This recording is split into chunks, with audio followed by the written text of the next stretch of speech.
3, 2, 1, activate. Hello and welcome to Good Robottal, with me, your Robot Wars fanatic Harry. And me, your BattleBots expert Charlie. And on today's show, King of the Bots has wrapped up in China. King Bee has a rebuild. Roaming Robots heads to Mother Russia. And Gloucester introduces some new robots. And finally, we get into talking about Episode 1 of Series 10 of Robot Wars, where, of course, Apollo 1... Wait, what? No, Behemoth won! Yeah, I mean, that's what's basically going on in my head, over and over and over again. I think I keep waking up, checking my phone, and going onto the Robot Wars wiki and being like, Behemoth's in the grand final, isn't it? And I'm looking like, yes, Behemoth is in the grand final. Yeah, something that has taken basically our entire lifetimes to happen has happened. But before we get into all that, of course, we gotta go through a little bit of news here. And the first of which is King of the Bots. And seeing as I don't know too much about this, Charlie, would you like to lead on? Yeah, certainly. Okay, so King of the Bots, this massive, basically BattleBots in China. We've got representatives from Australia, from UK, from the US, from China, of course, from, I believe, a few teams from Hong Kong, Thailand, and Japan. Basically, this massive event.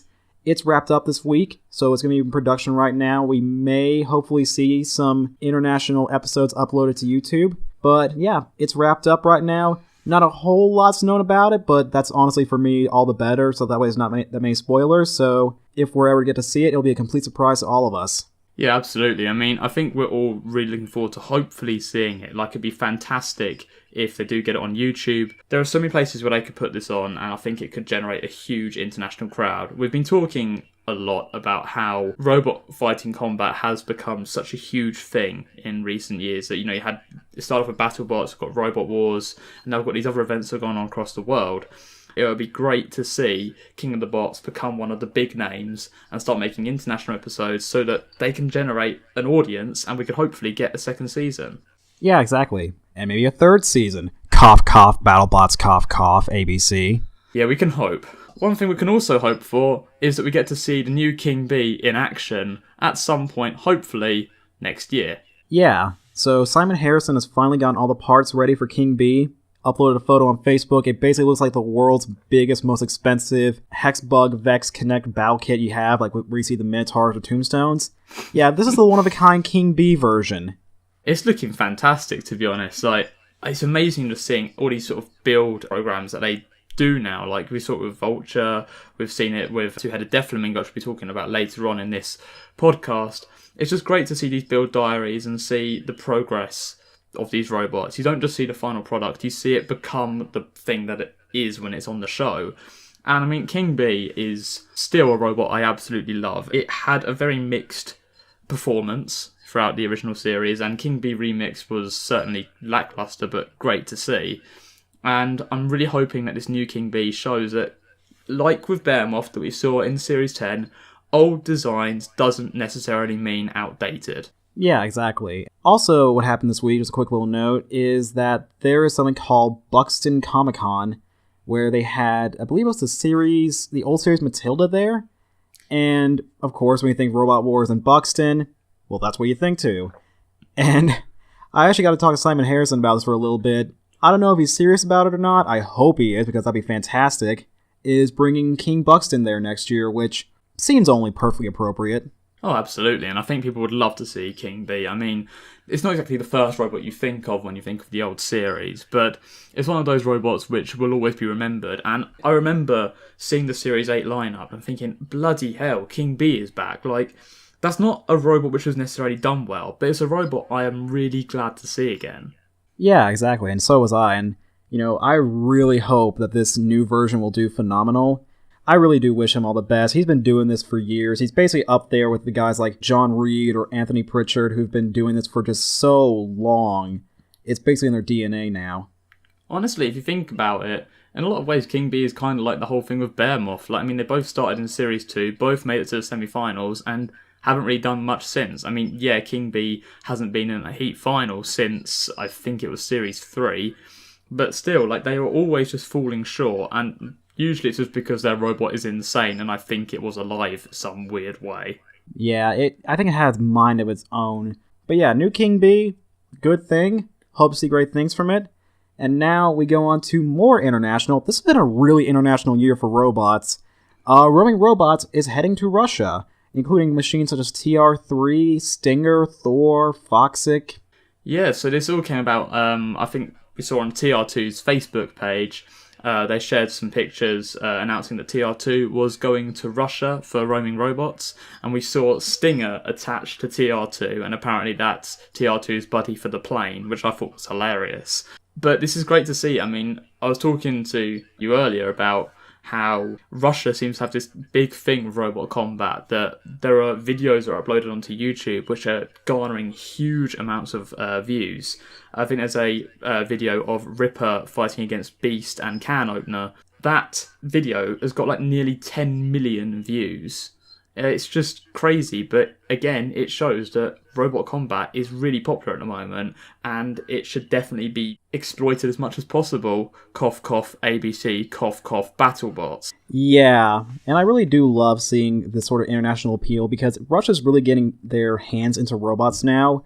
I mean, we see robots like SolarBot that are really taking the design adage from the UK and implementing that into their own robots.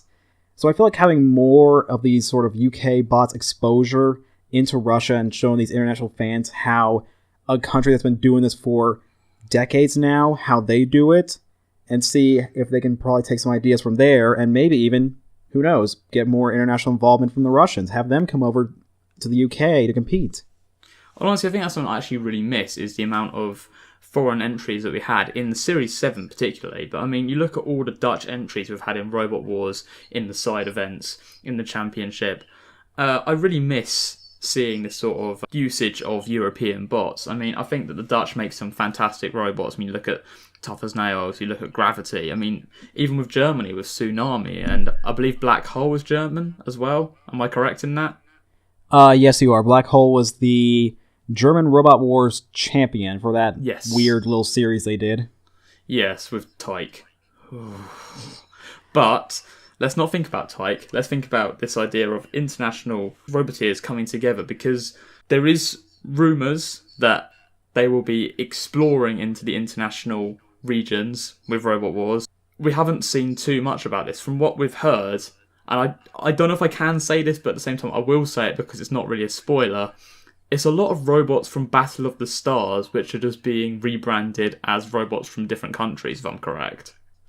Yeah, which I get why, but at the same time, it's like, you know, it kind of takes away a little bit, because you want to see these foreign competitors in their own homesake bots, but, I mean, I'll take anything at this point, really. Yeah, to be honest, I mean, I'd rather that than nothing, and I do like the idea of international teams fighting it out. I'd love to see the Dutch come back. I'd love to see the Russians do something.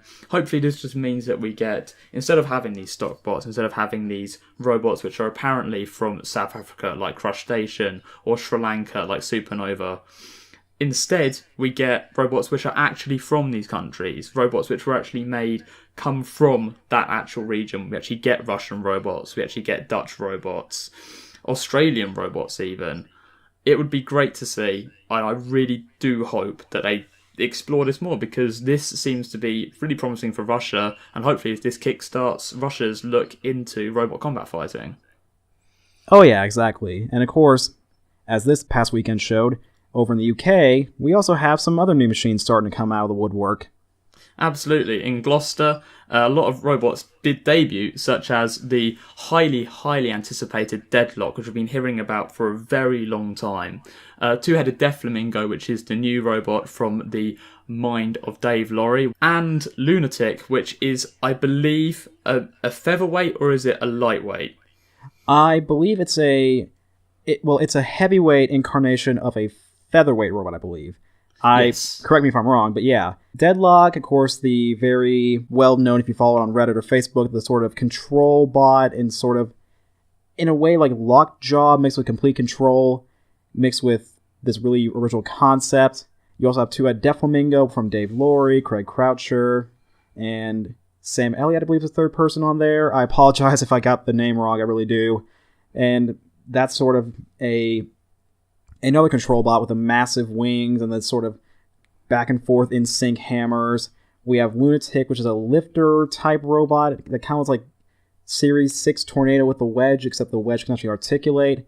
And then we also have the sign that we're going to have 4 more years of Donald Thump. Yes, we saw a new build of Donald Thump, which looked actually a lot better than the original. Like, it shows that James has clearly realised the problems with his robot and has improved it, which is great to see. But I think the bigger picture here is stuff like Deadlock and Lunatic and Two-Headed Deathflamingo, particularly the fact that Deadlock was actually going to be in Series 10, but sadly arrived not working properly, not finished, and had to forfeit, and I believe it was replaced with either Tauron, Hobgoblin or Coyote.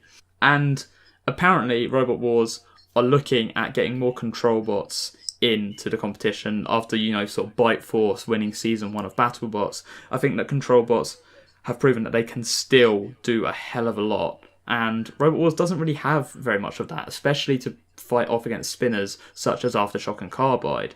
So I'm hoping that Deadlock will hopefully get a seal into Series 11 and future series, because I think that this robot and Two-Headed Deathflamingo certainly would fit very well among the other robots. Yeah, both these machines are definitely full of potential to become great Robot Wars machines in Series 11. I really hope to see them enter in, because I think if they're able to test it and sort of iron out the kinks beforehand, then I think they could actually do pretty solid. And then, of course, we have Lunatic, which I don't know if the team intends to apply for Series 11. I would feel like for a lot of heavyweight teams in the UK, that's sort of the end game, is to get onto Robot Wars. Yeah, we got some great machines showing up this past weekend. And on with that, we now get into the meat of the episode, which is Series 10 has kicked off, Heat A. Yes, and what a heat it was. I mean, honestly, we've been waiting quite a while, actually, since Series 9 for Series 10 to come along. It feels like Series 8 into Series 9 was really, really quick. But with Series 9 to Series 10, I've just been on that hype train for so damn long that I want a refund on my ticket. Let's put this in perspective here. We first started talking and sort of getting all this stuff brewing back in May when the series is being filmed. And now we're here months later talking about it on TV. Absolutely. It's just crazy that Robot Wars has come so far since this sort of time last year. Now we're on to Series 10, we're on to a whole new era of Robot Wars, and already it's shaping up to be its own thing. I mean, no longer is Robot Wars Chaos 2, no longer is it Tornado. It's now all about Eruption, about Carbide, about Apollo. There are new names, there are new bots which we are focusing on, and Robot Wars is really becoming its own and not relying so much on nostalgia, which in one way is a shame, because obviously nostalgia is fantastic, we all have a bit of nostalgia, but it's also great to see that they are introducing these new teams, and these teams are taking over like wildfire.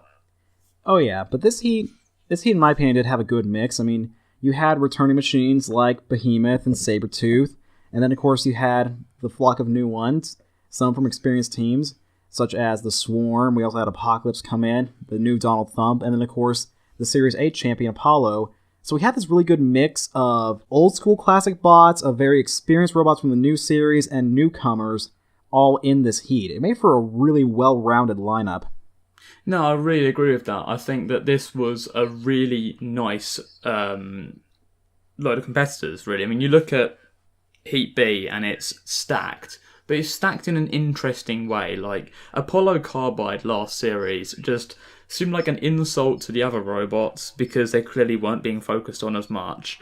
And it also kind of lessened the whole thing about Apollo and Carbide meeting again, because they were just forced into the same heat. And it's really good to see Apollo has actually escaped from that and can now actually show off what it can actually do among robots which are genuinely fantastic, such as Behemoth and Sabretooth. Yeah, exactly. And we got to see this fantastic sort of integration for this first. It's definitely a good little taste of what's to come with Series 10. It's a great introductory heat, in my opinion. And I guess we should go ahead and just get started with the episode, which, let's be honest, it did not quite start off the way that we thought when we think of Robot Wars. It had, gentle light music, pouring a nice cappuccino, a beautiful farm field Somerset. Not, mayhem and destruction that we've come to associate with it. I think this is kind of British humour at its finest. The sort of, BattleBots would have like this big epic music and would have like all these sounds and everything going on, everything American. You'd have eagles flying across and you'd have like flames and explosions. Like, but here in England now we just get a cup of tea and we get a countryside. It's quite funny, but it's also really quite strange. I mean, I do think that Robot Wars needs to get away from this 30 fighting teams all going for this, blah, blah, blah, blah, blah. Like, instead, they should have a theme tune. Like, the old theme tune from the original series was so good. Like, it was Robot Wars. When you think of Robot Wars, you remember that tune. It still plays in my head. And I would love to see like a remixed or a new version of that in this new reboot, because I don't really get amped up for Robot Wars seeing nuts go across a field with horses in the background. I mean, it's funny, but I don't look at Robot Wars for funny. I look at it for entertainment, but entertainment which makes me want to be on the edge of my seat thinking, holy shit, what's going to happen next? Yeah, exactly. So it was a bit of an obtuse way to start the series, in my opinion, but at least it didn't last that long. They got into it right away. They got into the, I want to say almost a little too much, because there wasn't really much with Dara and Angela to start off with, and it was pretty much a really quick segue into the pits and into the Roboteers. I did quite like that, though. I think that I'm personally fed up of hearing Dara stand in the middle of the arena and give off the same line every time of "This is Robot Wars." Like, there's only so many times I can hear that and hear him talk about the arena hazards before I think, okay, Dara, I get it. Can we just get on with the show now, please? I think it's the same sort of thing as Craig and his silly little monologues that he did at the start of his, I think, series 3 and 4. Maybe series 2 as well. They were quite funny. They were definitely ridiculous, these ideas of big historical events being affected by robot combat fighting. Like, that was really funny, but once you heard one, you kind of heard them all, and I just thought, okay, enough of the talk, let's just get into the actual fights. Yeah, I'll definitely agree with that, and they really did go quickly into the Roboteers and introduce the teams, with the first team being Behemoth. Obviously, that makes a lot of sense. I mean, you come out of Series 9, and unfortunately, the two things people remember, not just that Carbide was champion, but also the Behemoth controversy. Unfortunately, because it spread all over the internet, and we had worries looking at the website where we realised that they were saying that what makes Behemoth unique is the fact that they lost to kids and the ant walked off. And we thought, oh god, what are BBC doing? But they actually handled this really well. First, they showed Behemoth and Cherub, reminded us of what happened, and I was thinking, I don't know where this is going to go. They started showing little screenshots of the internet freaking out and taking the piss out of Ant, and then Dara's standing there next to Ant Pritchard, and I'm thinking, you poor sod, you've got to now talk about this. But I thought Ant handled it really well, and I thought that Dara actually did a great job of making it sound like, actually, this wasn't Ant's fault. Ant didn't walk out because of kids. He walked out because of genuine frustration, and because he's just there, just like anybody else, because he wants to win. And I thought that was great. I thought that Dara did a really good job. I thought it was a really good way to start it, to basically be like, all you people are joking about Behemoth, shut up, we're moving on from that now. Yeah. They definitely did handle it a great way to sort of quell it, and certainly to sort of at least elaborate upon it beyond more of just the whole controversy beyond it. And then, of course, we move on from one source of controversy to another one, which, again, they at least handle this pretty well. I mean, I haven't seen any controversy about it, and of course I also give props to the team for handling it very well, because, let's face it, this could have easily gone horribly wrong, but all things considered, it went right. Our second robot introduced is Donald Thump. Yeah, and I mean, I must say, kudos to James for this, because he did such a good job at making me go from thinking Donald Thump was a waste of time and was just there because relevant, to actually thinking, no, Donald Thump is hilarious and this is actually really entertaining. The impressions of Donald Trump were really on point. Like, I can't believe he did it so well. And I love that the Make Robot was great again, Cap. I love the fact that they just played up to the camera, and the fact that James is just a born natural on the microphone. He handled that interview better than Dara did.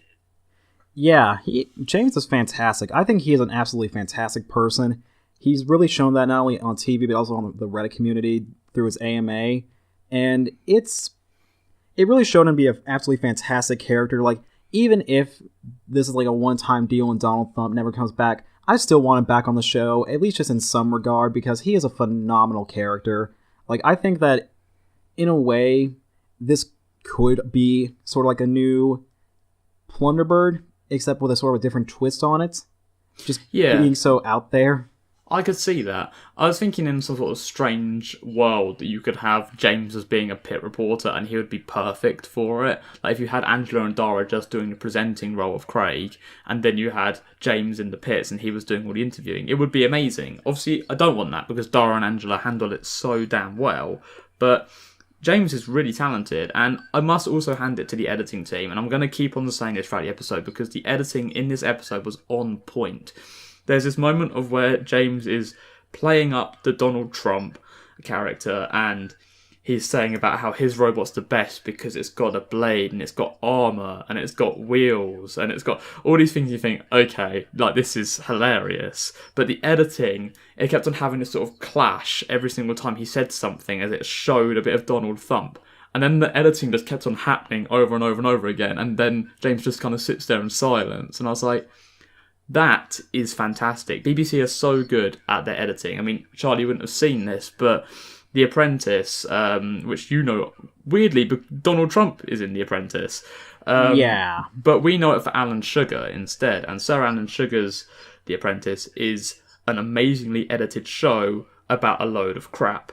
And the editing team have so much fun of making these candidates who think they are hot shit look like utter shit, and it is hilarious. BBC are so talented at editing, and kudos to them. They did a fantastic job at this episode. Oh yeah, they did a great job of just doing like these little sort of editing tricks that make it really stick home. And all right, this is something that I've been saving. I haven't shown you this. You may notice at one point in the episode, it looks like James is towering over Dara, and then at another point, it seems like now Dara's taller than James. What's going on? Well, in the AMA, James gave us an answer. Harry has not seen this, so I'm now sending it to you.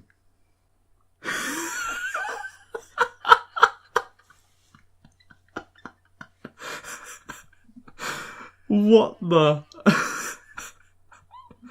So, who was standing on that? That's the Dara step. That's what Dara needs to sort of step up to be taller than James. Oh my god, that's amazing. I love James even more. James is amazing. I don't care in what way we get James back on the show. Can we please have James back on the show? Yeah, so that really drove the point home. If you haven't seen the Donald Thump AMA, please read it. I was able to ask a question in there myself. It was a great load of fun. Really, just an overall fantastic time, and that really drives home the point. Like, this is a fantastic team. Even if their robot, is based off this very controversial figure, they were able to do it so well. I mean, I certainly wasn't offended or I rolled my eyes at it or anything. I thought it was hilarious, and I'm living in a country where I have to be under the rule of that bastard. Yeah, and I think that's something which is actually interesting. I mean, the BBC aren't allowed to show too much bias, and they don't actually mention Donald Trump once, I noticed. I mean, they mention the president. They say that Donald Thump is the president, and obviously there is the Trump impersonation, but never once is Donald Trump actually said, which was well handled, because I think that if you drive the political point home too much, then that's where it starts to become a problem. I'm all for satire, and Donald Thump being the first satirical robot in Robot Wars, that's quite a feat, and I'm surprised that it is actually the first. I'm amazed we haven't seen this happen before, but, all things considered, it was actually a really good job of satire. James is brilliant. Donald Thump, I don't care if we don't see it again, but I would like to see James back with whatever creation he can come up with. Oh yeah, and now of course we move on from one lovable character to another. Gabe Stroud. Our final robot in this opening melee is Sabretooth. Actually, Sabreteeth, because Gabe brought enough parts for a second Sabretooth. Yeah, this is like some Inertia Labs shit going on here. Like, as soon as I saw the other Sabretooth, or the parts of Sabretooth that are underneath the table, I was like, oh my god, like Gabe is taking this proper seriously. And that's interesting because I've said before about faces and heels, and the idea of, you see it in WWE, you see it in a lot of wrestling, of where you have characters who are clearly there to support the crowd, they do all of the heroic stuff, and they're the faces. And then you have the heels who are there to just be utter bastards and ruin everyone's day, but it's all obviously done through a character. And Gabe Stroud is absolutely a face. He's loved by people, he was always an underdog, he didn't ever do too well, and when he did great in Series 9, up until Aftershock killed them, Gabe was just so wonderful to watch that you had to just love him. And yet here, this Gabe with his two Sabretooths, Sabreteeth, whatever the plural is of Sabretooth, and his attitude later on to poor old Rob in his team, just shows that this version of Gabe, this is a heel turn of the finest caliber. Oh yeah, and of course we'll also see that a bit more throughout the episode, but for right now, a couple little things before we get into the melee. First off, what is with the angle of the camera for the judges? They look like they're staring down at us. And then secondly, we are introduced to the new arena hazard, the Fog of War, or however that voice pronounced it. I think it's more the Fog of War. It was interesting, at the very least. But first of all, let's talk about the more questionable thing, which is, that judge's camera angle. I mean, the camera work in this episode is looking crystal clear. It looks beautiful. The colours, everything. Being a graphic designer, I really noticed these things, and I loved the way the episode looked. It looked stunning. The graphics were amazing. This is the best they've done yet. But that camera angle was so strange. It's like we were looking up at the judges, but half the screen was covered in a big black rectangle. And I couldn't actually get a scope of where the hell the judges were even sat. And it's weird because then they have the normal camera angle of the judges as well. And it really threw me off for a second. It was something I immediately noticed and was like, not sure about that. The other camera angles, yes. That camera angle, don't think I want to see that one again. Yeah. But at least we had some decent camera angles as we move in to, well, what we've all been waiting months for, the opening melee of Series 10. And what a melee it is. Behemoth, Sabretooth, Donald Thump. This is a really good fight. It actually started off really good. It was very even.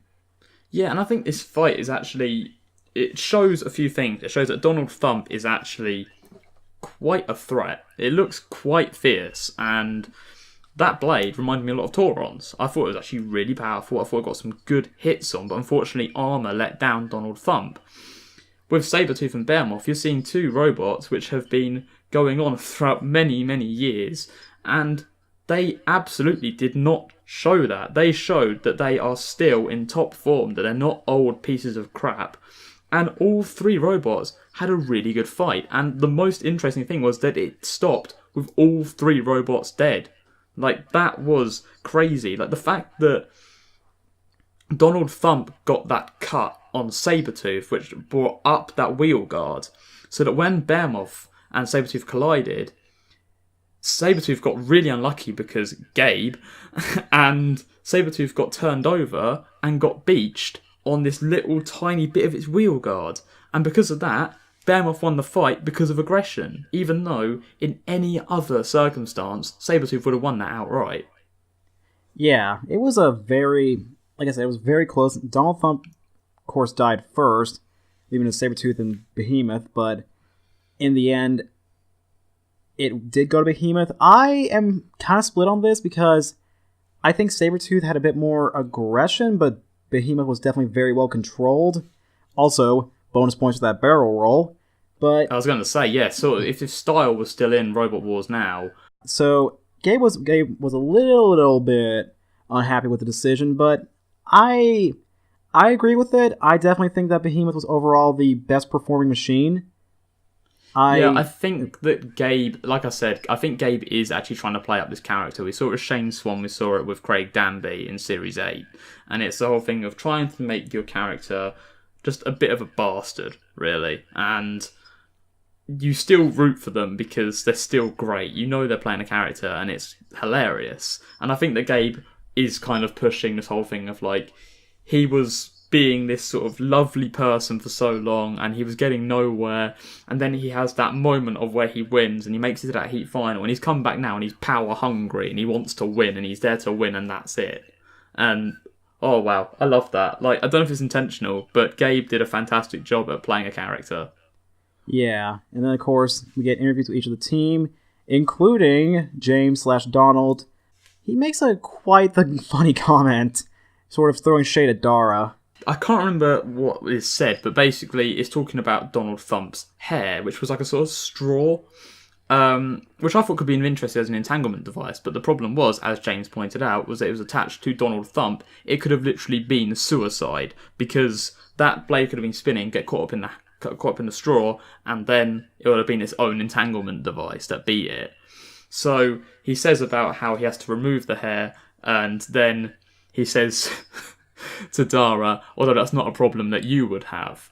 And I think Dara's quite taken aback and he doesn't really know what to say. But it's at this sort of moment when I think, actually, I really love this sort of banter that goes on between the presenters and the competitors, which we didn't really see in Series 8. It was a very awkward sort of clash. In Series 9 we saw a little bit more of it, but in Series 10, Dara and Angela have really comfortably fitted into their presenting roles, and I think just all their parts in the pits and how friendly they were with people, especially with Gabe and Ant Pritchard, it was just lovely to see.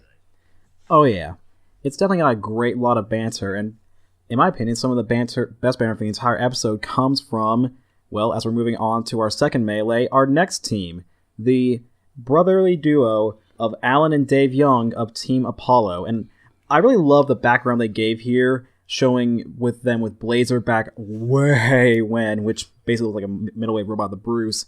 And then sort of Dave going on about how now Alan's been the one who's always been telling him like what to do, and now Alan has to listen to him.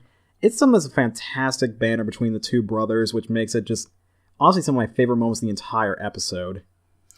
Yeah, I really, really love that. I mean, there's something which I've pointed out about this episode is that it has some really good storytelling to it. Again, the editing has really come into play, and they've tried to tell stories. You've got the Swarm with Ian Watts' dad and the bees.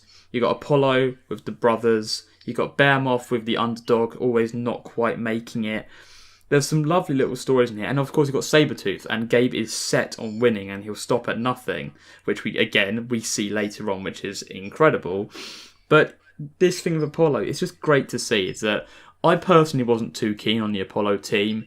I found that their robot was very good, but I felt like they weren't taking it quite as seriously as I was kind of hoping them to. And in Series 8 they were great, but in Series 9, especially after losing Ben, I thought the team kind of just felt a little bit awkward. Like they were kind of just dabbing and doing like this sort of stuff that they do, like Butlin sort of stuff, which I know they are red coats, but or blue coats, I can't remember which one they are.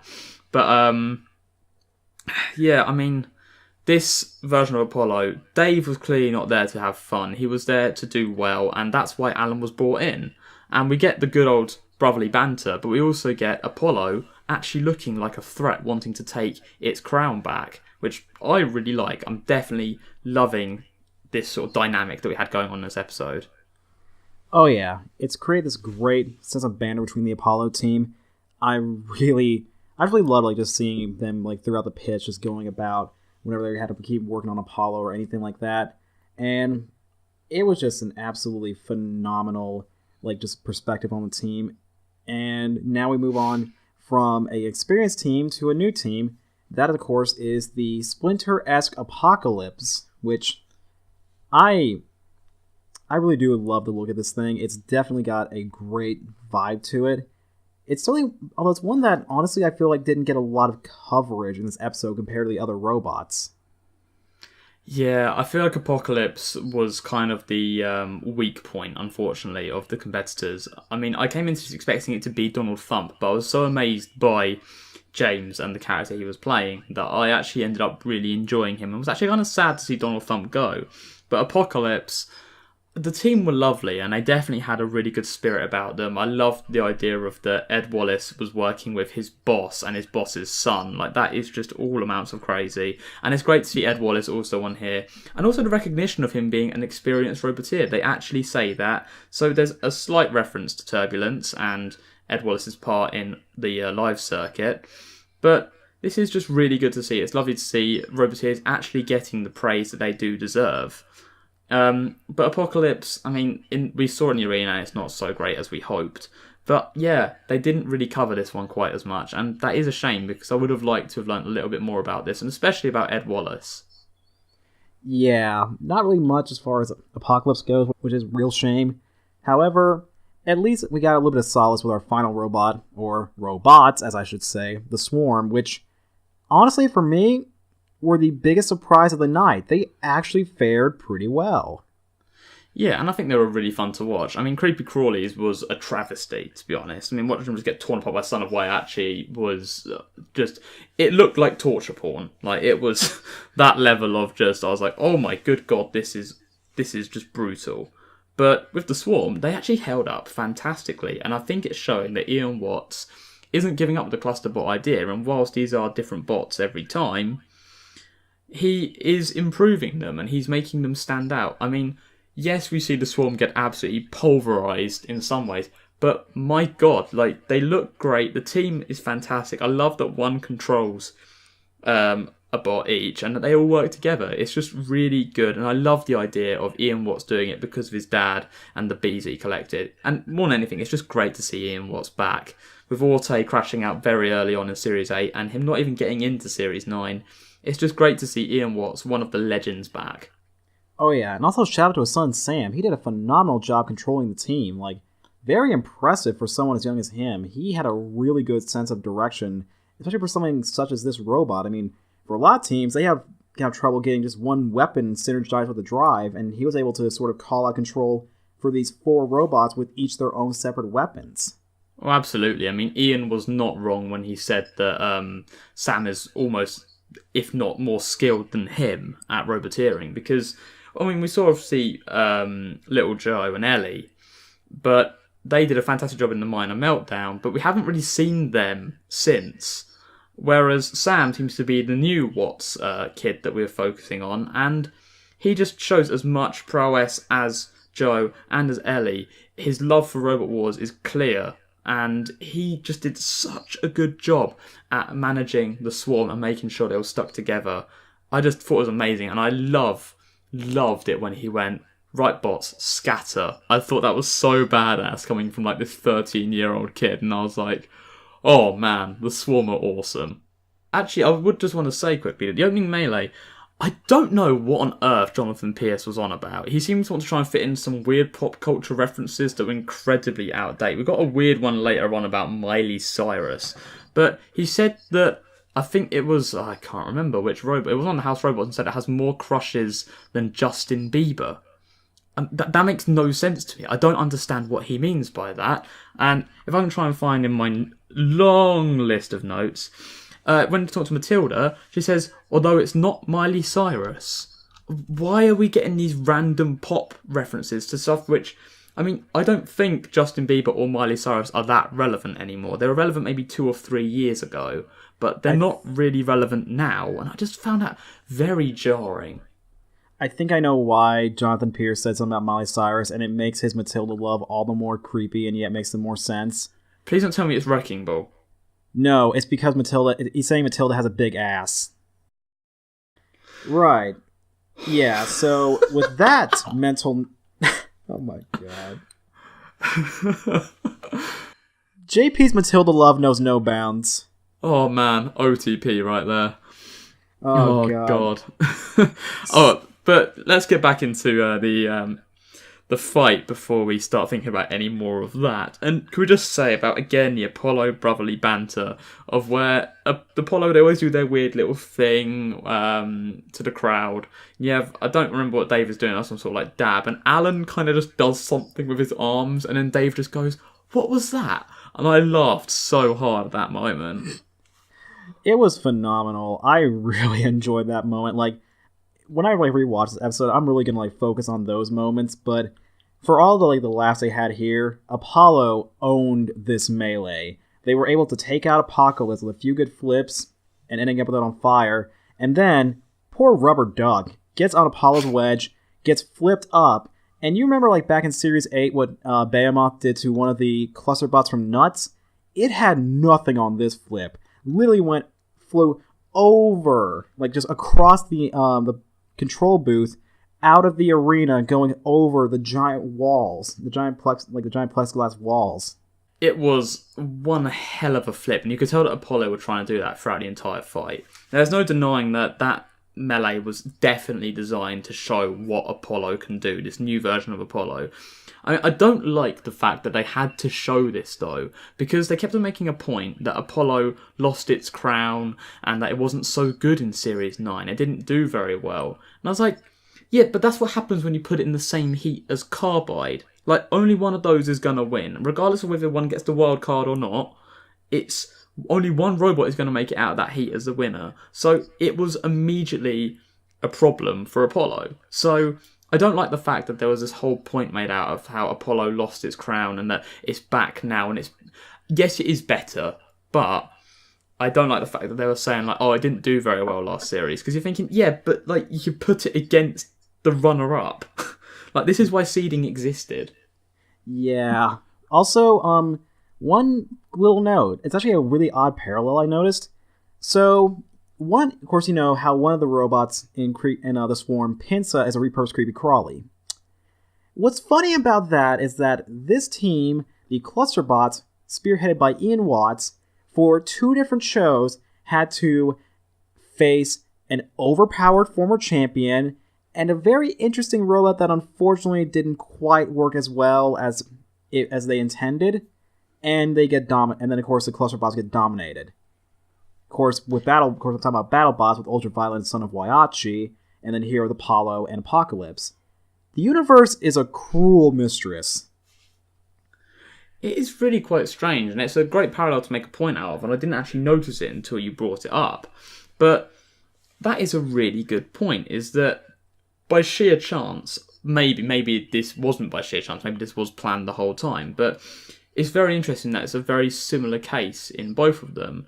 But I thought this was a good fight. I think it was very much just a showcase of what the new Apollo can do. And I must say, I do love the fact that Alan Young has been given so much praise. I believe the line that Jonathan Pierce said was that Alan was one of the best Roboteers around and was here to basically improve and fix up Apollo. And that's some high praise for somebody. That's really lovely just to see the sort of recognition of that. Because you look at blimmin' Ian Watts in Series 8 and he was referred to as the guy who made a robot that eats crisps.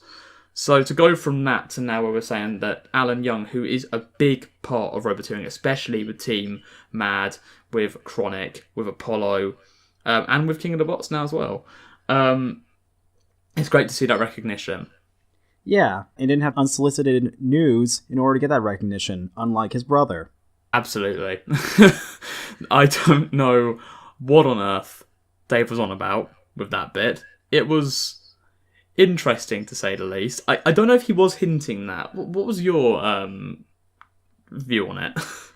Yeah, like I said, he was being sent unsolicited nudes. But yeah, so this podcast has taken a turn for the sexual and in ways that we did not expect. So let's carry on into the redemption round for our first fight, Apocalypse versus Sabretooth. And honestly, for a good bit of this fight, it belonged to Apocalypse. Apocalypse was using its axe, it was showing quite good form, and then the fog of war happened, and then Gabe loses his mind, and then with one good shove into the wall via blunt force trauma, Apocalypse is dead. Yeah, this was an interesting fight. It was fun to see. Sabretooth and Apocalypse are 2 robots I wanted to see fight, and I was glad that we got to see it. But Apocalypse looked actually really good after starting Gate. The arms did not work whatsoever, but the axe looked pretty potent, and it actually got into Sabretooth and looked like it did some damage, and I was really impressed by it. And it makes me actually want to see Apocalypse back, because I do love a good axe bot. But the Fog of War, I'm very confused by. I don't understand why it's there. I don't get who benefits from it whatsoever. I mean, yeah, it was interesting to see Sabretooth go on the flipper and then see Sabretooth kind of a little bit beaten up and Apocalypse suddenly just kind of dead. And you kind of think, what the hell happened there? But I would rather see that than not see it and then all of a sudden see it, if you know what I mean. Like, this, the Fog of War seems like a very strange gimmick, which I don't know if I can see lasting much longer. Yeah, nor can I. It's kind of like, it's almost like it is a worse version of that Disc of Doom from like Series 6 that did absolutely nothing. Because like at least it was harmless and it was in its own little area. The Fog of War, it basically just blinds everything. It blinds the Roboteers, it blinds the house Roboteers, it blinds the fans, it blinds the cameras. Like, I just don't get it. And my thing is like, okay, if they do another series of this in the winter, how is this going to work? Like, maybe I'm a different substance that doesn't get affected by the cold, but I feel like that may come into an issue, so... That's a really good point. That is a really good point I didn't even think about. See, this is what I have a problem with Robot Wars, is that they film 2 series now in a year. So we're going to have 1 series done in the winter, and that freezes up flippers and axe bots. So the spring or summer one is always going to be so much better than the winter one. I believe Series 9 was filmed in the winter, right? Yeah, it was. Yeah, and Series 9, I mean, we didn't see half the robots working properly, so that would be why. But what I do want to talk about before we go into Donald Thump and the Swarm and the fight of the memes is the educational section, actually. I think that it was quite interesting, the flying suit, but the one thing I want to make a point out of is that Angela says a very odd mention about RefBot. Wait, she does? She does, yeah. I noticed on the second time of watching this, I was like, the hell? She said RefBot. And she basically said, oh, with this new technology, maybe we could see a new RefBot or something like that. It was something along the lines of that, and I was like, wait a second, what was that? Because if you weren't listening properly, you would have missed it. But she says it at the end of the educational section. She says about RefBot, and I was like, oh my god, they've made reference to RefBot. So are we seeing RefBot next series? That would be great. I mean, I know the subrefits, have made a bunch of RefBot references to... I'm just going to keep going with this until it gets either old or I run out of ideas to like what a new RefBot could be like. So yeah, it's definitely fascinating. I'm wondering if they actually have any intentions of reintegrating it. I don't know how this whole flying suit thing would work. I mean, personally, I think it was just a comment that was made to make people go like, oh my god, RefBot. I don't think that it should be saying that the flying suit would actually be used. I think it was just kind of like some sort of weird sort of way to talk about RefBot and make a slight reference to it, because I actually found out something else through looking around and doing a bit of research, that apparently the BBC are planning on bringing back Sergeant Bash, depending on how well this series goes down. If Robot Wars continues to get a good amount of views and it's building up a fan base, which it absolutely is at the moment, we could be seeing Sergeant Bash come back, which would make sense to then bring back RefBot, because you've also got the fire extinguisher. So who knows what we might be seeing in the future. It seems like we're getting more and more nodbacks to Robot Wars, the original series. I mean, I am waiting for them to announce a Robot Wars Extreme, which I would really love to see. But I do think we're going to be seeing a lot more happening in Robot Wars. I think we're going to be seeing longer series as well come the future. Also, hashtag Justice for Growler. I want to see a return of Growler. I would love to see Growler. That is, I've actually got Growler up on my my toy Growler up on... That sounds very rude. My toy Growler up on my shelf, and I've put where my calendar is, I've put the pen in Growler's mouth, so that I have to lift it up and take the pen out to then write on it, and I can put the pen back somewhere. And it just looks like... It looks so dumb, but so cool at the same time. And speaking of dumb and cool at the same time, let's go on to probably the memeiest fight we've ever had in Robot Wars, Donald Thump versus the Swarm. But unfortunately, there was a bit of a drawback before the fight even started. Donald Thump's weapon wasn't even working.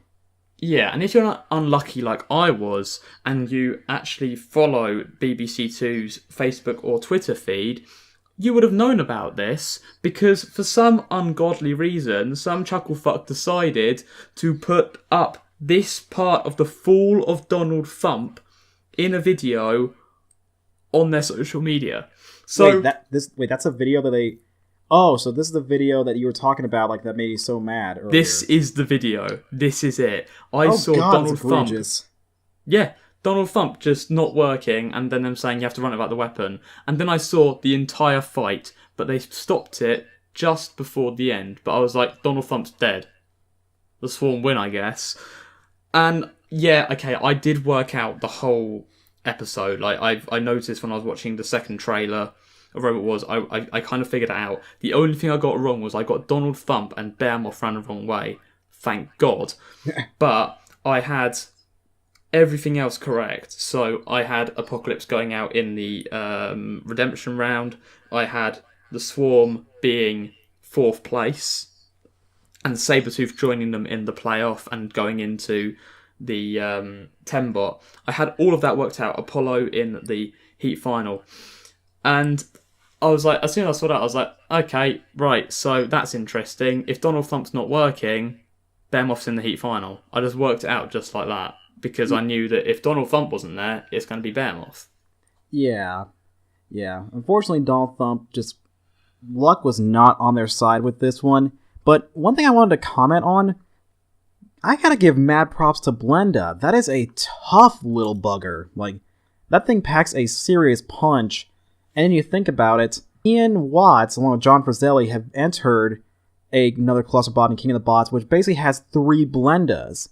So if they're as potent as this one is, I'm going to be in for a treat, because that was a very potent little machine. Like, that was, in my opinion, I don't think it's going to be controversial saying this, by far the most important and the most effective member of the Swarm.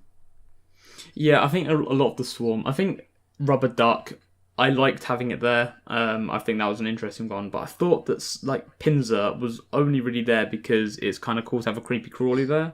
Like, Blender is the big brute, and I actually made an interesting point. I predicted this, and this was there was no working out here. Like, this was before I figured out where the Swarm would end up. I noticed on King of the Bots that they had these 3 Blenders, and I actually said to you, oh, I have a feeling that maybe Blender actually does really well, so Ian Watts thinks, okay, scrap the rest of them, let's just do 3 Blenders. And if they work as well as Blender did, I'd say that that's actually quite a promising looking robot.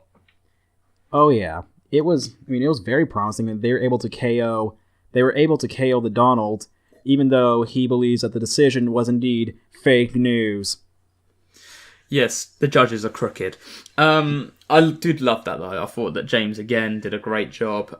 Dara really works along well with him. I just thought it was just a lot of fun that these so-called judges... It just makes me really like James as a character. I think that he did a really, really good job.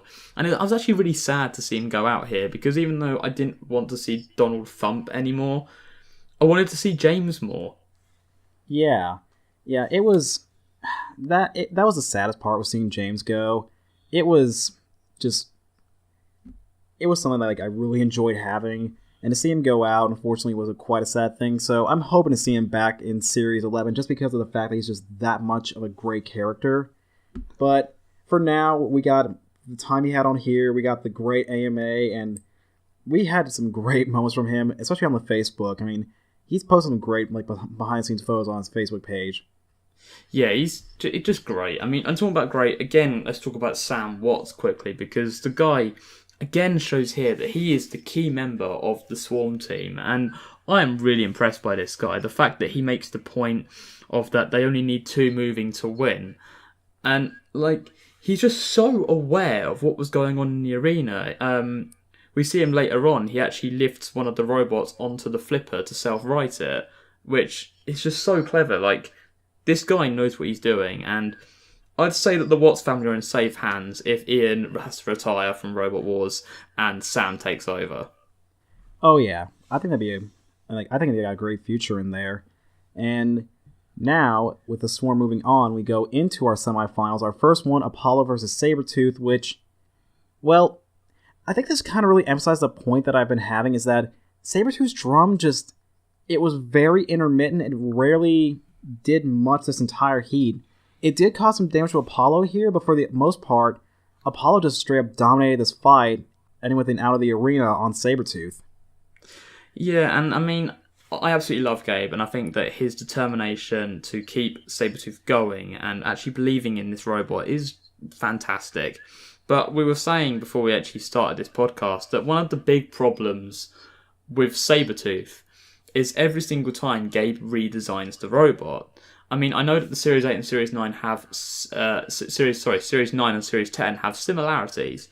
But, I mean, you look at Series 5, Series 6, Series 7, Series 8, and Series 9. They are all completely different looking Sabretooth robots. And I just don't see how that is going to help, because you look at robots which stick with one thing and they just improve it. Like we were saying that Behemoth was a really good example of that, of a robot which, okay, let's not rebuild it, let's fix it, and let's change things on it. And that is far better, because you end up having a robot which starts off good but not great, and by the end of it you've got a fantastic end product which is constantly changing depending on the sort of stuff that's going on in the combat at the moment. Like, you know, spinners are a big part of Robot Wars, so robots have to toughen up their armour. But with Sabretooth, because they keep on making different robots every single time, you don't get that progression of a robot building up. You instead keep on getting robots which are good but not quite there. And the drum of Sabretooth here shows that actually Sabretooth looks gorgeous and has the potential to do really well, but it's just missing it.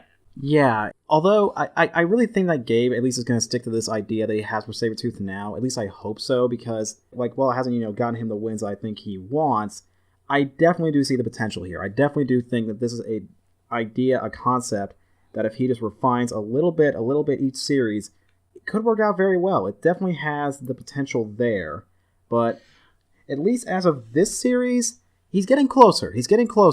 Yeah, I mean, I think that we could potentially see Sabretooth getting somewhere. I don't think I can personally see it win it. Yeah, I think that Concussion is a far more potent drum spinner right now. Looking at Concussion just killing the kegs in that trailer, and from what I've heard from the Concussion team on Reddit and on Facebook, this robot is something to fear. I'm actually looking very much forward to seeing the new version of Concussion, and I feel like Sabretooth is just a little bit behind, and I think the problem is that it's the draw it got. I mean, if you imagine Minotaur versus Apollo, I don't think it would be quite as one-sided as you would think. I think that Apollo is quite a beefy flipper. It's not like Eruption, which is a lot smaller. So with Apollo against Sabretooth, I can't see the drum doing all that much against Apollo, because Apollo is just so heavily armoured and so beefy. It was very well driven, though. I must say, I think that Gabe really showed that he has a lot of experience and that he can get his way out of trouble so easily. Basically, I don't think Apollo was fantastically manoeuvred, in all honesty. Like, I don't want to criticise the team too much, because I have mad respect for Apollo. I do love their robot. But there were a lot of very lucky flips and a lot of mistimed flips which could have actually ended up with Apollo getting in serious trouble. If Sabretooth's drum was fully working the way it should have been, Apollo and some of those mistimed flips, if Sabretooth got underneath Apollo, we could have seen a very different fight. Yeah, I think that has to do more with Apollo, with the revamps that they've done. Like, they've amped up the horsepower, they've amped up the power on the flipper a lot, which unfortunately will come into play later on. But before that, we still have a couple more fights. We got Behemoth versus the Swarm, our next semifinal, which, while the Swarm definitely gave a decent account, in fact with one good hit from Blenda, for the most part, this was just a systematic killing by Behemoth, just chipping away at it, which, I don't know if they thought about this, but it's definitely good revenge for Series 6 when Bigger Brother took out Behemoth. What we're talking about Bigger Brother there, like, I really wish that they would recognise Ian Watts for Bigger Brother. Like, we get the Behemoth story. We get a lot of story of Behemoth here about how it's always the underdog, how it's never actually making it as far as it should do, and it's always a little bit behind.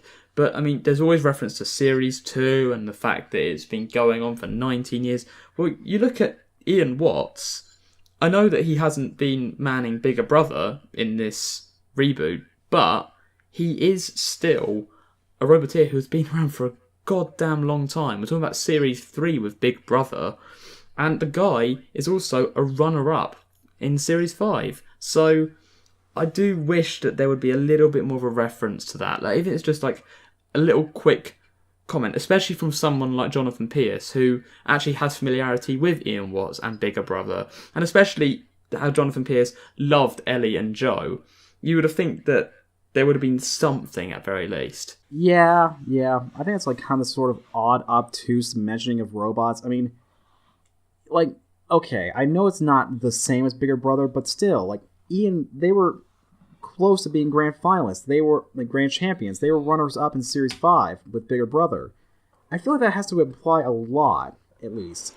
Well, absolutely. I mean, Ian Watts, it's not even just that. I mean, Bigger Brother and Little Sister in BattleBots both did pretty damn well. Like, Ian Watts is a very good Roboteer. And again, I bring this back to my Series 8 point of where Ian Watts is introduced as the Roboteer who made a robot that can eat crisps. Like, let's not mention Bigger Brother. Let's not mention all of the success that this man has had. Let's talk about the fact that he had a robot which could possibly eat some ready sorted Walkers. Or Lays, for you. Yeah, it's weird. I definitely do wish that Ian got more of the recognition that he deserved because, well, I'll admit, like, I don't think I could see the Swarm getting the same amount of success as Bigger Brother. Like, he doesn't build bad robots. Like, yeah, the Swarm are tiny, but he's made them as these good little tiny machines. Like, they each have their own personality and characters. He knows what he's doing, and I wish he'd get more recognition. Yeah, he does. He absolutely does. I mean, Ian Watts, we have said before that Ian Watts can't build an aesthetically pleasing looking machine, but he can build a damn good machine. Yeah, exactly. But unfortunately here, it was just all Behemoth, all on them all the time. And with that, our Heat final would be Apollo versus Behemoth. But before that, with the new format, we have a third place playoff to determine who is going to be in the 10-bot Rumble. It'll either be Sabretooth or the Swarm. And this was actually a very close fight. Like, in the end, the win did go to Sabretooth, but gotta give credit where credit's due to the Swarm. They definitely did a good job holding up to Sabretooth. They certainly hold up better than the floor spikes when they went flying up to the air. Yeah, I mean, that was just, again, another example of how this arena needs a rebuild. It needs something. I mean, we saw the flipper break earlier. We saw the spikes fly up out of the arena. Dave saying, "Oh, I'm stuck on the bloody pit." And then we have Behemoth and Apollo in the Heat final, where neither of them can see, and they are clearly pissed off because Dave even waves his hand up in the air and goes, "I can't see a thing." And considering all the stuff that happened in Series 9, especially Thor versus Concussion, where Concussion gets stuck on the pit, and then they have to splice it together to look like Matilda's been Roguehouse roboted out and has gone to save Dead Metal, who's now also stuck on the pit. And then Thor comes in for one final hit and then gets attacked by Concussion. These things should not be happening. You do not see the Battle Box in the ABC reboot doing stuff like this. You don't see all of a sudden the screws decide to just fall off. That stuff doesn't happen because that is a very well designed arena, whereas this Robot Wars arena looks good and certainly has some great aesthetics to it, but my god, if you've got blind spots in your arena, you've got a problem. Yeah, which I think for the reason like why the Battle Box works is that they're at level with the arena. Whereas here, they sort of have like a vantage point, which, of course, can create blind spots, and honestly makes me wonder like about back in the original series. I'm pretty sure they had blind spots too, considering they were higher up. But yeah, it's certainly something that I think needs to be revamped a little bit. I don't know if or how, but yeah, there's been several times here where it's just proven that it needs some revamping. This, of course, with the spikes flying being the funniest one. I thought that was absolutely hilarious. I can't wait to see Mike, Mr. Psycho, basically talk about how the floor dildos have now become space dildos. Yeah, I'm looking forward to hearing about that one too. I mean, I did like it. It was funny. I mean, at the same time, I was kind of like, eye rolling, like, oh my god, Arena, you suck balls. But at the same time, it was hilarious. And seeing JP's reaction to it, plus Angela and Dara's reaction, was genuinely hilarious. Like, everyone just found it really funny. I also like the fact that Sabretooth drove around and actually tried to use those spikes to hit into the swarm. I thought that was quite nice driving by Sabretooth.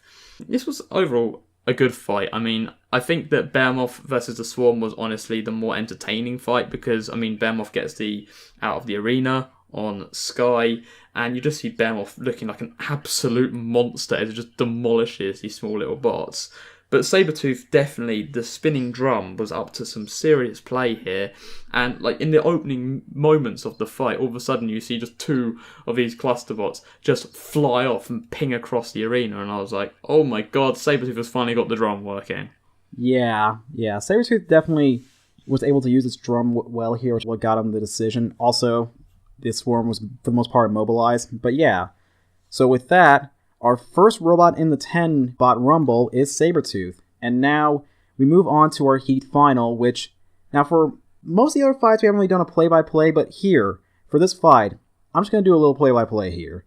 Basically, it starts, they meet in the center of the arena, Apollo gets under Behemoth, but then Behemoth was able to actually turn itself out of the flip. Then Apollo pushed Behemoth into the CPZ of Sir Kill-A-Lot. Behemoth escaped, and then Apollo flipped Behemoth in the air. And here, if Behemoth were just a few, like basically I think JP said 1.5 feet away, Behemoth would have been out of the arena. But mercifully, they were on the side and safe. Then they both get shoved into dead metal, and this is where they sort of were unable to see. Neither Apollo nor Behemoth, for the second time for Behemoth at least, can't really see. However, Apollo was flipped upside down, whereas Behemoth was upright. They both end up getting themselves free, with Behemoth able to actually get around. And then, oh, this is where things get good. So, Behemoth drove straight up to the wedge of Apollo, and then were driven to and thrown over dead metal. Apollo came in to attack Behemoth, but were forced away. Behemoth came behind Apollo, flipped Apollo, and keep in mind, at this point, the pit was down. And then Apollo slides into the pit, and the universe just stops. As every single Robot Wars fan had to take a few seconds to process what just happened, and then you could hear the collective cheers of an entire fan base knowing what we just saw. Behemoth won a heat. Oh my god. Now, since I live in the US, I have to wait a little while. There's an account called Sir Kill-A-Lot on Dailymotion, Real MVP. He uploads these episodes usually about a few hours after in the UK. You can watch them while live. Now what we decided to do is to Discord while I was watching this, get my live reactions. And I had to stand up and take a moment because I had to process what I just saw. Like, my mind was just blown. And you saw it. The subreddit, the Discord, the Facebook pages, they were all going off the walls just seeing what just happened. Behemoth won a heat for the first time in 19 years. For basically our entire lives. They've been waiting. And it happened. Behemoth is in the grand final. It's just amazing. It really is. There's no other word that can describe it. It is just incredible to know that Behemoth have finally done it. After all this time, they've managed to do this. And I mean, I loved the fact that I got to sit on Discord and I was just waiting for the moment when Apollo ended up in the pit just to hear how he reacted. With me, the whole time I was just on the edge of my seat and I was thinking, oh my god, this fight is so good. I don't know who's going to win this. It's total back and forth. I went in expecting Apollo to win, and then halfway through I was like, actually, no, Behemoth could win this. And then when Apollo nearly gets that almost out of the arena, I was like, oh no, don't end it on this. Please don't end it on that. And Behemoth luckily doesn't actually go out the arena, and then we get that amazing moment of where Behemoth goes backwards through the spikes, and it actually gets the audience going, ooh, because it looked so cool. And then you get that moment of when a Behemoth comes round and Apollo flips it, and it just slides into the pit. And I'm not kidding you when I say I basically screamed, oh my god, at the top of my voice, and nearly fell off my chair in excitement. I could not believe what I'd just seen, and I still can't believe it. I have watched that fight over and over and over again because I genuinely think that is one of the best fights I have ever seen of Robot Wars. Definitely one of the best Heat finals I've ever seen. It was probably the single moment of the entire reboot where my heart was pumping the fastest. Like, when I was watching Season 2 of BattleBots, I had that same amount of energy.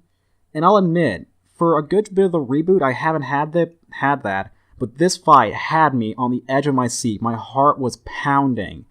And, like, I knew that Behemoth could, but just knowing its history. And then, when I saw Apollo slide in, it took me a few seconds to register. Like, you heard me do it. I had to stand up and just process it. And we're still all trying to process this.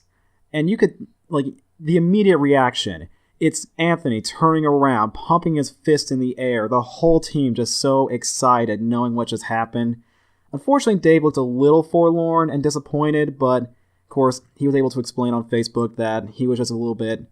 he was, of course, upset that he lost, but...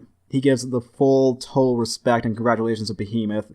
And honestly, it's kind of a point that I made, and I'm not trying to bash Dave or Alan or anybody. I'm not. This is just me speaking.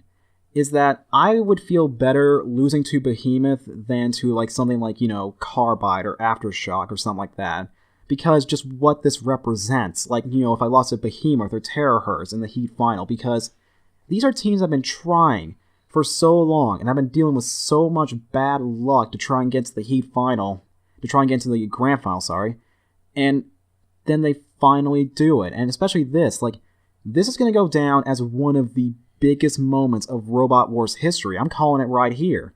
Because we were infants the last time Behemoth won. And now we are adults, fully legal adults, waiting. And it happened. There are people who were born after Behemoth won its Heat in Series 2. And you know what's the best part? Is that now we can finally say that the best version of Behemoth actually made the grand final. We no longer have to say that tiny, sort of just very pushing little robot that, while yes, it was crucial being the first version of Behemoth, was by far the most inferior version, wasn't the most successful. Now we can say that the new, state-of-the-art, top-of-the-line Behemoth is in a grand final. I think a bit about myself, to be honest. I think we're both obviously massive fans of Behemoth. My dad loved Behemoth, and we've always been rooting for Behemoth, and you have said countless times that Behemoth is one of your favourite robots of all time, and this was a huge moment, and I cannot do the justice that you just did for that. So what I'll instead talk about is how the editing and the storytelling worked for that part. And to do that, I'm actually going to refer to my post, which I put up online, because I put it best on there.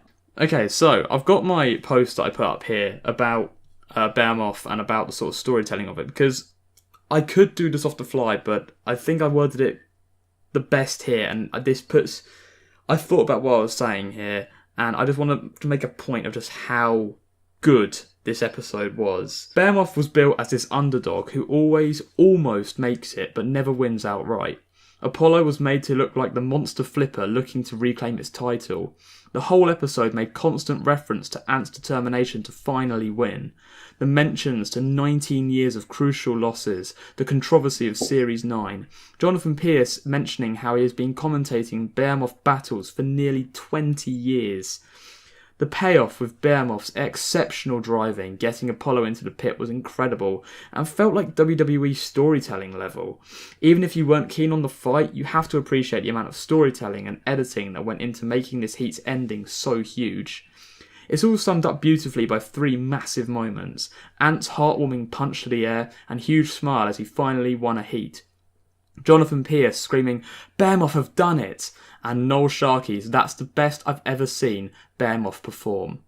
This episode's story was so beautifully told, and I will never forget that fight. It will go down as one of those huge moments which makes Robot Wars the show we all love.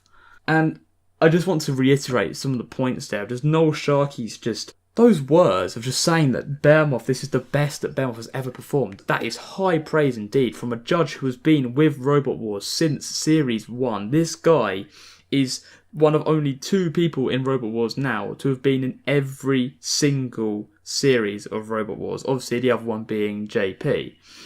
And he has seen Behemoth go from this little tiny bulldozer machine from Series 2. He has seen Behemoth versus Pitbull with the arena spike. He has seen Behemoth losing its aerial to Mute. He's seen Behemoth lose out in the University Challenge. And he saw, obviously, Cherub with Behemoth in Series 9. This guy has been through it along with Jonathan Pierce the whole time. And here, this praise for Behemoth, this recognition, honestly, just the whole thing comes together so beautifully. And if you realise the story, you recognise just how well this is all told. The editing that goes into making Behemoth look like that underdog who never quite makes it.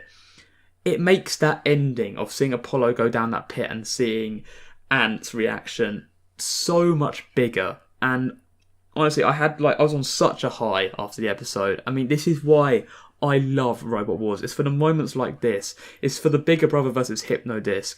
It's for the Tornado and Deer Tour. It's just for those special moments. And here we saw one of the finest examples of that. Exactly. And I'm actually going to refer to a link here where uploaded by Hurricane on YouTube, who did a celebration video for Behemoth, which I think really shows, along with, what I said, what you said on Facebook, just how passionate we are about this machine. I mean, it's to the outside, to an outside viewer, it's just this box with a bulldozer scoop, but to us, to the Roboteers, to the diehard fans, it's much more than that. It's a legend. It's part of our childhoods.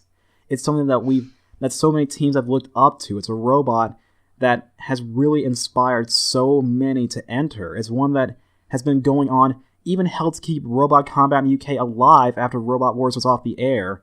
And, we have stuff like this, stuff like where they made a celebration video to Queen's We Are the Champions, which is very fitting. And just all of this, just all this emotion, all this praise coming in, because this isn't just, any robot. This is one of the most famous robots of all time. This thing's been in video games. And it's just this representation of sort of Robot Wars for us, because we grew up with Behemoth. So many people who have entered now have grown up with Behemoth. They've seen it fight on TV alongside some of the most legendary robots like Chaos 2 and Razor and Hypnodisc.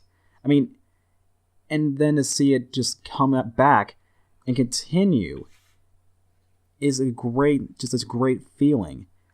It's one of the most historic machines of all time. I mean, Ant said it best. It's just not Robot Wars without Behemoth. Absolutely. I mean, we can keep going on about Behemoth all day, and I don't think we could ever give justice for the amount of just importance that Behemoth has to Robot Wars. The fact that Robot Wars went off air, and now all that time in between, Behemoth stuck by it that whole time and only ever won one competition, but it kept coming back. Series 8 against Carbide, gets to the heat final, and then just loses it. And then Series 9, where it should have been in the heat final. We all know it should have been in the heat final, but it paid the price for cockiness. And they've come back here, and they've goddamn won the heat. And if you just think about that this time in Series 9, we were all so upset at the fact that people were saying about how Ant was walking out on kids, and that people were taking the piss out of Robot Wars. And Behemoth looked Like they were never going to recover from this. People were talking so negatively about them, and everyone was just had this horrible sort of memory in their heads that Behemoth have actually we weren't even sure if they were going to come back for Series 10 or if Ant was going to come back. And yet, here we are now, and the amount of love, the amount of praise, the amount of attention this has garnered, Behemoth winning a heat. If Apollo won it, Apollo would have absolutely deserved it, but it would have been nowhere near as special as it is with Behemoth moving into the grand final. Those are words I thought I would never say, and yet we're here right now, and we've got that to come. Yeah, and at least consolations to Apollo. They gave a great fight. They performed very well this heat, and we'll get to see them in the 10-bot Rumble, so they still have a shot.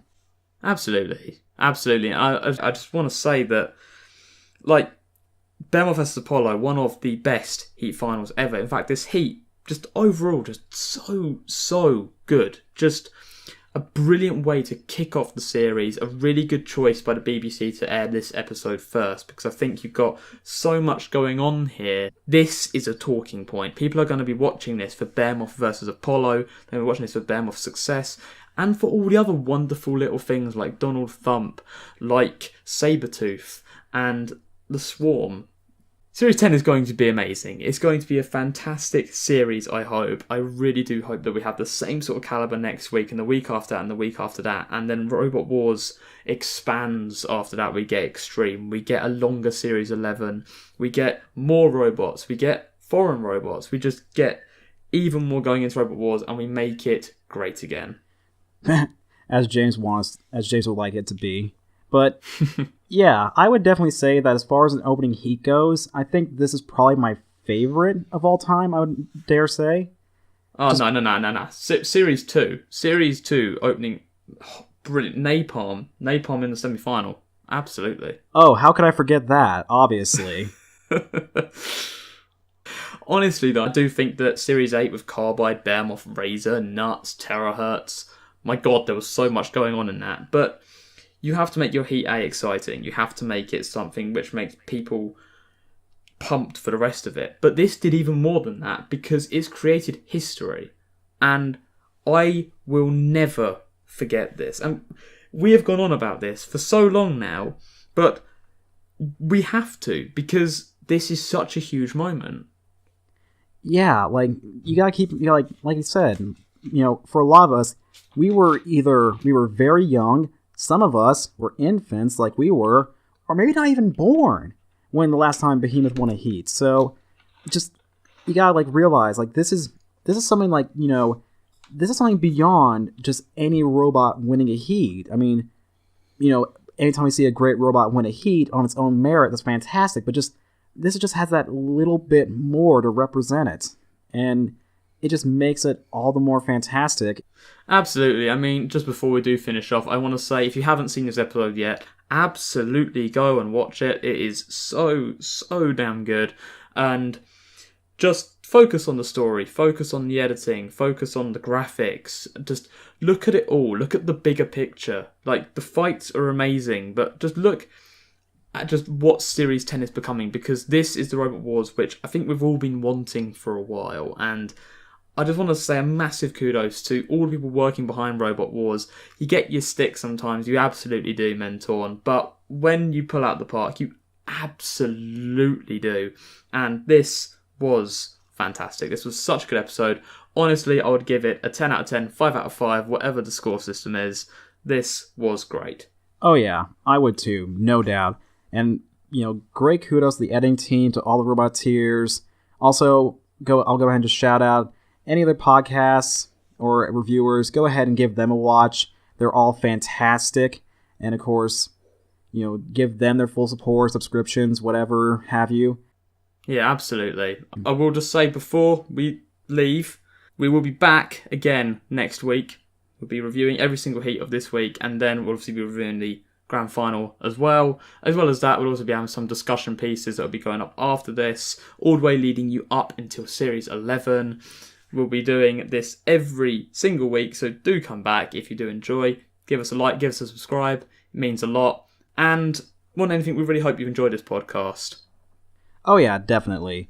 And like I said, any support is fantastic. And we certainly hope to see you all back. But until then, I've been Charlie. And I've been Harry. And you've been listening to Good Robottal, and oh my god, Behemoth won a heat. Just remember that. I will never forget. Thank you very much, and goodbye.